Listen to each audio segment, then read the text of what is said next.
Assalamualaikum warahmatullahi wabarakatuh. Hai, selamat pagi, siang, sore, ataupun malam untuk kalian menonton video ini. Selamat datang di kelas Pradika Dagu.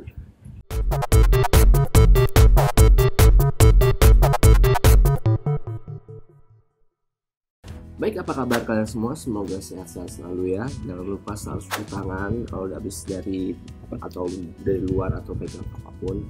Dan juga jaga kesehatan dengan olahraga dan juga tidur yang cukup. Oke. Baik, di video kali ini saya akan mencoba untuk menjelaskan tentang beberapa materi, yaitu tentang jenis, tema, dan nilai estetis dalam berkarya seni rupa. Untuk materi yang pertama, saya akan menjelaskan tentang jenis-jenis karya seni rupa. Apa saja sih karya seni rupa itu?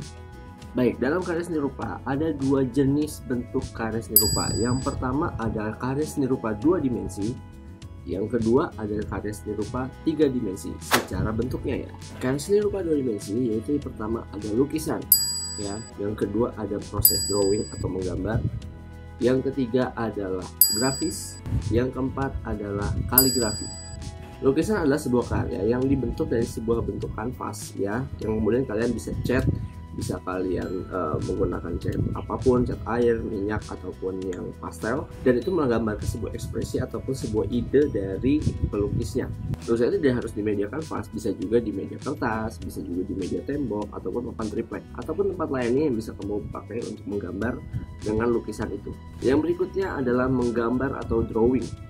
Proses menggambar drawing ini juga sama, bisa digunakan di kanvas, kertas, ataupun media lainnya, tapi ini menggunakan pensil. Bedanya apa? Kalau misalnya menggambar, kalian menggunakan alat pensil ataupun karpol yang pernah kita bahas waktu itu. Namun kalau lukisan itu berkaitan dengan pewarnaan cair seperti cat ataupun pastel ya, itu sebutannya lukisan. Berikutnya ada grafis. Grafis bisa dianalogikan sebagai karya yang mungkin lebih unik teknik pembuatannya karena dia menggunakan beberapa alat ataupun media yang bisa digunakan menggunakan kertas, bisa juga menggunakan papan MDF ya, atau bisa juga menggunakan bahan kaca ya. Itu tekniknya sangat mungkin bisa dibilang rumit, tapi kalau kita tahu tekniknya, kita bisa mengerjakan dengan baik. Nah, contoh salah satu di belakang saya ini adalah karya grafis, yaitu dengan teknik stensil. Jadi grafis itu proses mencetak ya, kata-kata grafis itu diambil dari kata mencetak. Yang terakhir adalah kaligrafi. Kaligrafi yang seperti kita tahu adalah membuat tulisan atau membuat ukiran ya, menggunakan cat bisa, menggunakan spidol bisa, ataupun alat tulis lainnya bisa, pensil juga bisa. Huruf yang ditulis secara Arab, Latin, Sunda, ataupun Jawa ya, biasanya itu dibikin di sebuah bentuk plat logam yang dibikin ukiran-ukiran tersebut. Nah, kemudian itu bisa dibentuk dan menjadi sebuah hiasan untuk dinding rumah kita. Nah, tadi adalah karya 2 dimensi. Sekarang kita akan membahas tentang karya 3 dimensi. Ciri khas dari seni rupa karya 3 dimensi adalah kita bisa melihatnya dari segala arah ya. Jadi tidak hanya dari arah depan saja, yang berarti itu ada 2 dimensi. Tapi kalau misalkan 3 dimensi, kita bisa melihat dari segala arah. Apa aja sih karya 3 dimensi? Yang pertama ada, paling utama adalah patung ya. Patung, kemudian yang kedua ada kriya, yang ketiga ada keramik, yang keempat arsitektur. Ada bentuk 3 dimensi. Karya patung biasa digunakan untuk hiasan, bisa juga sebuah lambang pahlawan, dan juga bentuk-bentuk itu bisa juga dipakai menggunakan media ekspresi. Dan teknik patung biasanya menggunakan teknik pahat, ada yang teknik cetak, ada yang teknik assembling, macam-macam. Berikutnya ada seni kriya. Seni kriya ini biasa digunakan untuk mendaur ulang, bisa juga mengolah bahan yang sudah ada menjadi kreasi untuk dipergunakan sehari-hari. Jadi aplikasi sebuah kriya itu bisa digunakan untuk kegiatan sehari-hari.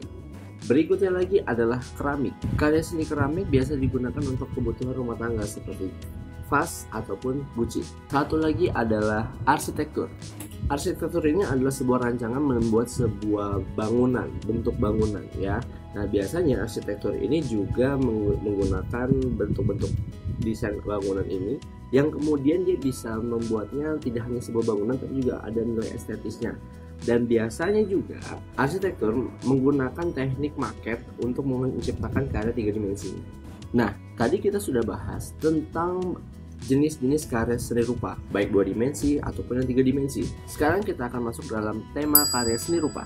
Tema adalah sebuah ide atau sebuah konsep yang akan kalian buat entah dari objek, entah juga dari pemandangannya, atau entah mungkin hal-hal apa yang akan kalian masukkan ke dalam sebuah karya seni rupa. Saya akan memberikan beberapa contoh untuk tema apa yang biasa diambil dalam sebuah konsep karya seni rupa. Yang pertama adalah tema alam benda. Tema alam benda ini biasanya digunakan untuk membuat sebuah gambar still life atau benda mati yang kita lihat, seperti menggambar buah-buahan, bisa menggambar sebuah gitar ataupun sebuah meja ataupun apapun benda di sekitar kita.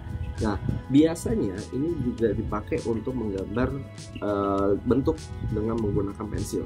Yang kedua adalah tema pemandangan.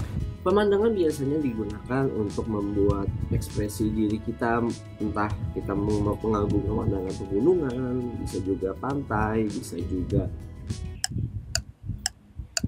bukit, bisa juga perkotaan ataupun pedesaan. Biasanya juga orang-orang atau seniman-seniman yang membuat karya pemandangan ini mengekspresikan tentang keindahan ataupun juga tentang keterpurukan dari sebuah tempat yang dia merasa bahwa tempat itu perlu diperhatikan. Yang terakhir adalah makhluk hidup. Makhluk hidup yang biasa digunakan dalam membuat sebuah karya seni rupa itu yang paling umumnya adalah manusia, yang kedua bisa hewan, yang ketiga adalah tumbuhan. Para seniman itu menggunakan tema-tema figur-figur makhluk hidup dengan tujuan untuk mempresentasikan dirinya sendiri ataupun mewakili sebuah simbolis dari beberapa orang ataupun sekelompok manusia yang tujuannya untuk memberikan maksud dari tema tersebut.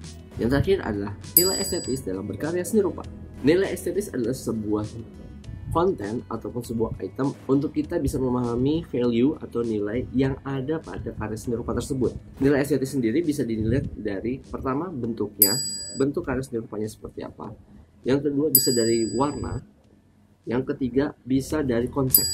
Ya, 3 hal ini yang biasa kita lihat, atau bisa juga kita bisa menilai, oh ternyata nilai estetis dari karya seni rupa ini adalah seperti ini.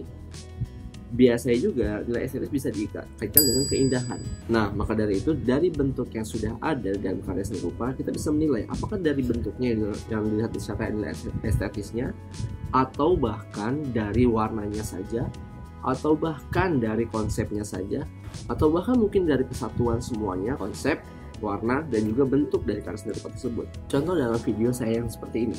Di karya ini saya menggunakan konsep sepatu yang saya favoritkan, yaitu sepatu Air Jordan.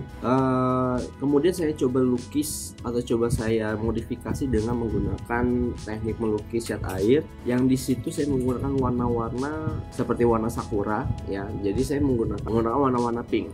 Nilai estetis yang saya dapatkan di sini adalah saya menggunakan teknik melukisnya dengan cat air dan juga memvisualisasikan bentuk dari bunga sakuranya untuk memperlihatkan keindahan dari hiasan yang saya berikan di situ.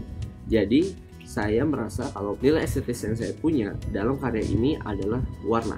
Nah, itu tadi materi yang sudah saya sampaikan tentang jenis, tema, dan nilai estetis dalam berkarya seni rupa. Kalian minta untuk membuat sebuah kelompok dalam satu kelas. Cukup 4 kelompok saja dalam satu kelas, tapi tetap tidak berkumpul, tidak juga untuk kalian keluar rumah.